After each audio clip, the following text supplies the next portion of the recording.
લોહાણાવાડી ખાતે ભાજપની બેઠક યોજાઈ હતી। ભાજપ લોકસભાના ઉમેદવાર હાજર રહ્યા હતા। જિલ્લા ભાજપ પ્રમુખનું નિવેદન સામે આવ્યું છે। કોંગ્રેસ પાર્ટીને હાર દેખાય છે અને પાર્ટી કોબામાં છે। જિલ્લા ભાજપ પ્રમુખ કીર્તિસિંહ વાઘેલાએ કોંગ્રેસ પર આકરા પ્રહાર કર્યા છે। રેખાબેન ચૌધરીની ઉપસ્થિતિમાં બેઠક યોજાઈ હતી। જિલ્લા ભાજપ પ્રમુખ કીર્તિસિંહ વાઘેલાએ કોંગ્રેસ પર આ બેઠકમાં આકરા પ્રહારો કર્યા છે। રેખાબેન ચૌધરીની ઉપસ્થિતિમાં બેઠકનું આયોજન કરાયું છે। મહત્વનું છે કે બનાસકાંઠાથી ભાજપના ઉમેદવાર તરીકે રેખાબેન ચૌધરીનું નામ ઉમેદવારી નોંધાવી છે, જેઓ ચૂંટણી લડશે। ત્યારે આ બેઠકમાં કોંગ્રેસ પાર્ટી પર આકરા પ્રહારો કરવામાં આવ્યા હતા। બનાસકાંઠાના લોકોનો હું જ્યાં જ્યાં જાઉં છું ત્યાં મને ખૂબ આશીર્વાદ મળે છે, ખૂબ લાગણી મળે છે અને એમનો ખૂબ ખોબલે ખોબલે જે આશીર્વાદ મને મળી રહ્યો છે એ દ્રષ્ટિએ મને લાગે છે કે બનાસકાંઠા વતી એક ભવ્ય વિજય મેળવી અને બનાસકાંઠા વતી એક કમળ મોદી સાહેબના ચરણોમાં અમે જરૂરથી તપાવીશું। મારે મોદી સાહેબનો જે વિકાસ છે, જે અલ્પકલ્પનીય વિકાસથી દેશ હરણફાળ ભરી રહ્યો છે, એ વિકાસને આગળ લઈ જવો છે અને એની સાથે બનાસકાંઠા પર કદમથી કદમ મિલાવીને આગળ વધે એવું એવા પ્રયત્નો મારા જરૂરથી રહેશે। જે પણ કેન્દ્ર સરકાર અંતર્ગત કામો કરવાના થશે એની સાથે હું જરૂરથી પ્રયત્નશીલ રહીશ। આજે ભારતીય જનતા પાર્ટીના બનાસકાંઠા એકમના પ્રમુખશ્રીએ નિવેદન આપ્યું છે। મેં પણ સાંભળ્યું છે કે બનાસકાંઠા લોકસભા કોંગ્રેસના ઉમેદવાર બદલાઈ શકે છે।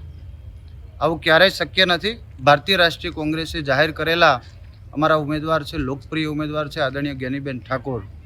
ભારતીય જનતા પાર્ટીને ડર છે, ભયભીત છે, કારણ કે છેલ્લા ઘણા સમયથી એક પોસ્ટર વાયરલ થઈ રહ્યું છે, લોકો ખૂબ વાયરલ કરે છે કે બનાસકાંઠા અને વડોદરાના ભારતીય જનતા પાર્ટીના ઉમેદવાર બદલાઈ શકે છે, કારણ કે ભારતીય જનતા પાર્ટીની સીટ બનાસકાંઠામાં બહુ મોટા વોટોથી હારી રહી છે।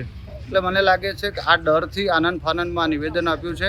એક જવાબદાર આગેવાન તરીકે પોતાની પાર્ટીનું વિચારવું જોઈએ। ભારતીય રાષ્ટ્રીય કોંગ્રેસ પાર્ટીમાં વિચારવાવાળું અમારું પ્રદેશ મોવડી મંડળ છે। ખૂબ અભ્યાસ કર્યા પછી ઘણા બધા સર્વે સમગ્ર બનાસકાંઠા જિલ્લા કોંગ્રેસના તમામ નેતાઓ કાર્યકરો સાથે સલાહ મશવરા કર્યા પછી આ ટિકિટ જાહેર કરવામાં આવી છે। એટલે આ પ્રકારનું નિવેદનથી અમને દૂર રહેવું જોઈએ। બનાસકાંઠાના લોકોનો હું જ્યાં જ્યાં જાઉં છું ત્યાં મને ખૂબ આશીર્વાદ મળે છે, ખૂબ લાગણી મળે છે અને એમનો ખૂબ ખોબલે ખોબલે જે આશીર્વાદ મને મળી રહ્યો છે એ દ્રષ્ટિએ મને લાગે છે કે બનાસકાંઠા વતી એક ભવ્ય વિજય મેળવી અને બનાસકાંઠા વતી એક કમળ મોદી સાહેબના ચરણોમાં અમે જરૂરથી તપાવીશું। મારે મોદી સાહેબનો જે વિકાસ છે, જે અલ્પકલ્પનીય વિકાસથી દેશ હરણફાળ ભરી રહ્યો છે, એ વિકાસને આગળ લઈ જવો છે અને એની સાથે બનાસકાંઠા પર કદમથી કદમ મિલાવીને આગળ વધે એવું એવા પ્રયત્નો મારા જરૂરથી રહેશે। જે પણ કેન્દ્ર સરકાર અંતર્ગત કામો કરવાના થશે એની સાથે હું જરૂરથી પ્રયત્નશીલ રહીશ। આજે ભારતીય જનતા પાર્ટીના બનાસકાંઠા એકમના પ્રમુખશ્રીએ નિવેદન આપ્યું છે। મેં પણ સાંભળ્યું છે કે બનાસકાંઠા લોકસભા કોંગ્રેસના ઉમેદવાર બદલાઈ શકે છે। આવું ક્યારેય શક્ય નથી। ભારતીય રાષ્ટ્રીય કોંગ્રેસે જાહેર કરેલા અમારા ઉમેદવાર છે, લોકપ્રિય ઉમેદવાર છે આદરણીય